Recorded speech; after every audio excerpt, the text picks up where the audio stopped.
రైతు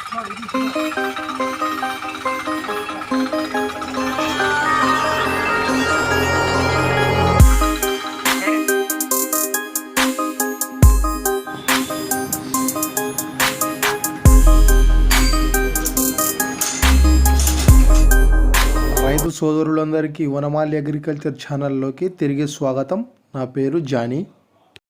మనం సాగు చేసే పంట ఏదైనా కానివ్వండి, అంతర కృషి మరియు కలుపు నివారణ అనేది అత్యంత అవసరం.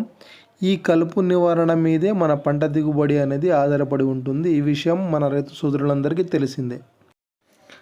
అయినా కానీ సమయానికి కూలీలు దొరకట్లేదు. అలాగే విలేజెస్లో ఎడ్లతో వ్యవసాయం చేసేవాళ్ళు తగ్గిపోతున్నారు. దీని ఫలితంగా రైతు ప్రత్యామ్నాయంగా పవర్ వీడర్ల వైపు మళ్ళుతున్నారు. చాలామంది రైతులలో ఈ పవర్ వీడర్స్ గురించి అనేక అపోహాలు అనేవి ఉన్నాయి. అందులో నేను కూడా ఒకడిని. మీకు సరైన సమాచారాన్ని ఇవ్వాలంటే నేను స్వతహాగా ఒక బండిని తీసుకుని దాని పరిస్థితి ఏంటో కనుక్కొని దాన్ని A to Z వాడిన తర్వాత మాత్రమే మీకు సమాచారాన్ని అందివ్వాలి అనుకున్నాను. మన ఛానల్లో ఆషామాషిగా ఏది అప్లోడ్ అవ్వదండి. ఈ వనమాలి అగ్రికల్చర్లో 1కి 10 సార్లు సమాచారాన్ని సరిచూసుకున్న తర్వాత అవి స్వతహాగా మనం పాటించిన తర్వాత మాత్రమే అప్లోడ్ చేయడం అయితే జరుగుతుంది. ఆంధ్ర, తెలంగాణ, మహారాష్ట్ర, కర్ణాటక మొత్తం ఇండియా వైజ్గా A to Z power weeders dealers అందరినీ, అలాగే కంపెనీస్ మొత్తాన్ని ఏది మంచి పర్ఫార్మెన్స్ ఇస్తుంది, ఏ బండి మంచిది అనేది ఇన్ఫర్మేషన్ మొత్తం కూపి లాగితే మనకు ఫైనల్గా ఈ కిసాన్ క్రాఫ్ట్ 300D అనేది రీజనబుల్ ప్రైస్లో, అలాగే వర్క్ కూడా చాలా డీసెంట్గా ఉండి, ఇదైతే ముఖ్యంగా డీజిల్ బండి అండి. పెట్రోల్కి డీజిల్కి తేడా, అలాగే హెచ్పిలో 5 HP బెటరా, 9 HP బెటరా, 7 HP బెటరా అనేది మనం ముందు తెలుసుకుందాము. ఈ వీడియోలో అయితే ఈ కిసాన్ క్రాఫ్ట్ 300D యొక్క అన్బాక్సింగ్ మరియు దాన్ని ఎలా బిగిస్తున్నారు అనేది చూద్దాము. హ్యాండిల్ అయితే పెడుతున్నారు.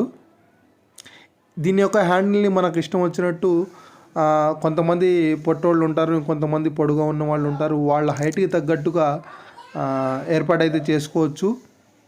మీకు కనిపిస్తుంది కదా, అదే హైట్ సరి చూసుకునే లివరు. దీన్ని పూర్తి రివ్యూ అనేది మనం వాడిన తర్వాత ఇస్తాను. మనం A to Z దీన్ని వాడిన తర్వాత మాత్రమే దీని ఇన్ఫర్మేషన్ అనేది నేను చెప్తాను. అప్పటిదాకా రైతులు కొద్దిగా ఓపిక పట్టండి. వైర్లో బిగించుకోవడానికి ఆ సాకెట్స్ లాంటివి ఇచ్చారు. ఫస్ట్ ఇంప్రెషన్ బిల్డ్ క్వాలిటీ అయితే చాలా బాగుంది. ప్రతి ఒక్క వస్తువు, ప్రతి ఒక్క బ్లేడ్, ప్రతి ఒక్క బోల్ట్ యొక్క క్వాలిటీ అనేది చాలా బాగుంది. ఇప్పుడైతే ఎయిర్ ఫిల్టర్ని బిగిస్తున్నారు. మనకు ఎయిర్ ఫిల్టర్ అనేది చాలా ముఖ్యమైనది. ఇందులో దుమ్ము ధూళి అనేది చేరుతూ ఉంటుంది. అందుకని చెప్పేసి అందులో ఆయిల్ పోసుకుని ఉంచుకోవాలి ఎప్పుడు కూడా. దీని ట్యాంక్ కెపాసిటీ వచ్చేసి 3.5 లీటర్లని డీజిల్, 4 స్ట్రోక్ ఇంజిన్. ఇప్పుడు బిగిస్తూ ఉన్నది గేర్ రాడ్ అండి. దీనికి మొత్తం 2 ముందు గేర్లు, ఒకటి వచ్చేసి రివర్స్ గేర్ ఉంది, ఒకటి న్యూట్రల్. నేను వివరంగా చెప్తాను మళ్ళీ ఇంకో వీడియోలో. మిగతా అన్ని కంపెనీస్ తమ పవర్ వీడర్స్కి ఒక సెట్ బ్లేడ్స్ మాత్రమే ఇస్తూ ఉంటే, ఈ కిసాన్ క్రాఫ్ట్ వాళ్ళు 2 సెట్ బ్లేడ్స్ అయితే ఇస్తున్నారండి. ఇది మ్యానుఫ్యాక్చరింగ్ కూడా మేడ్ ఇన్ ఇండియా. మన నెల్లూరులో ఉంది ప్లాంట్ వచ్చేసి. కొన్ని భాగాలు చైనా నుంచి ఇంపోర్ట్ చేసుకుంటారు, అది వేరే విషయము. సామానుతో కలిపి బండి వెయిట్ 160 kgలు వచ్చింది. మీరు గమనించవచ్చు, J blade set, L blade set, side డిస్క్లు. ఇందులో 2.5 లీటర్ల గేర్ ఆయిల్ అయితే పడుతుంది.